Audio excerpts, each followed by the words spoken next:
komplekt holda matolik xarid qilib olaman degan ekansiz.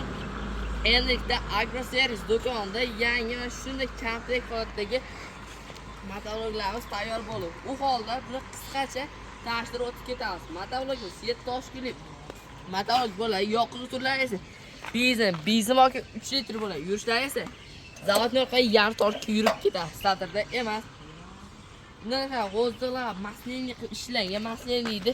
Traktor chakasi juda ham yaxshi tushunadi. Bunaqa reaktorlar kattakon ishlangan, oldingilarda ancha katta va baquvvat va modachiga ham bor. Modachisi moyizni bemalol nazoratga qilib tura oladi. Rullar uzun. Mana shunday arada o'tirganingizda bemalol yerda olasiz. Oldiga ikkitasi orqali, bittasi bilan jihozingizni o'chirib yoqish esa bitta knopka orqali bo'ladi. Xo'p, endi aravamizni tanishtiramiz. Aravamiz 3 joy taxtdan 3 joy taxtdan bo'ladi. Ishlar esa aylanma usulida bo'lib keladi.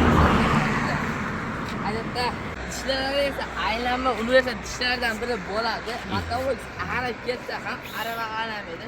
Endi xo'p, aravamizga ma'lumot beramiz. Aravamizni ishlatilgan material faqatgina listdan bo'ladi. Kontrakt listlari ham pishqib ishlangan. 1 tonna, 2 tonna, necha tonna yuksalgan bemalol ko'tarib torta oladi. Xo'p, endi motoligimiz ballonlar juda ham kattaroq qilib ishlaydi. Davlat ballonlardan biri sizga qaytib o'tgan yuk tortishingizga juda ham oson qilib ishlab beradi. Xo'p, motoligimiz komplekt mana shunday qatorda 8 qator frezalari ham bor. Mana shunday har biri bo'lmaydigan bo'ladi. Bemalol ayatlayishga ham siz bo'la oladi. Kimgaki shu turdagi komplekt holatda motoblok qiziq bo'ladigan bo'lsa, ekran pastdagi nomerga bemalol murojaat qilishlari mumkin. Manzil Farg'ona shahar avval qishlog'i Agroservis do'kon. 30 birinchi qo'l bazasi Agroservis. Bundan keyin qiziq video kutib olmaslik uchun obuna tugmasini bosing. Xayr, jonlaring sog' bo'lsin.